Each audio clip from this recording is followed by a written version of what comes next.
Hi friends, నా కథ మీకు గుర్తుందా? మళ్ళీ ఒకసారి చెప్పమంటారా? అనగనగా ఉసిరికాయంత ఊర్లో ములక్కాయంత ముసలమ్మనైన నేను ఉండేదాన్ని. నేను ఒకసారి పొలానికి వెళ్ళినప్పుడు నాకు బంగాళదుంపంత బంగారం దొరికింది. ఆ బంగాళదుంపంత బంగారాన్ని చూసి నేను ఎంతో సంతోషించాను. వెంటనే ఆ బంగాళదుంపంత బంగారాన్ని తీసుకొచ్చి బీరకాయంత బీరువాలో దాచిపెట్టి దానికి తాటికాయంత తాళం వేశాను.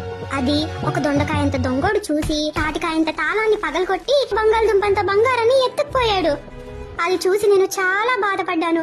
వెంటనే పోలీస్ స్టేషన్ కి వెళ్లి పొట్లకాయంత పోలీస్ ఆయనకి కాకరకాయంత కంప్లైంట్ ఇచ్చాను.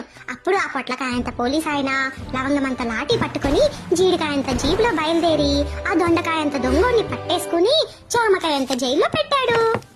అప్పుడు ఆయన బంగాళదుంపంత బంగారాన్ని తీసుకొచ్చి నాకు అప్పగించాడు.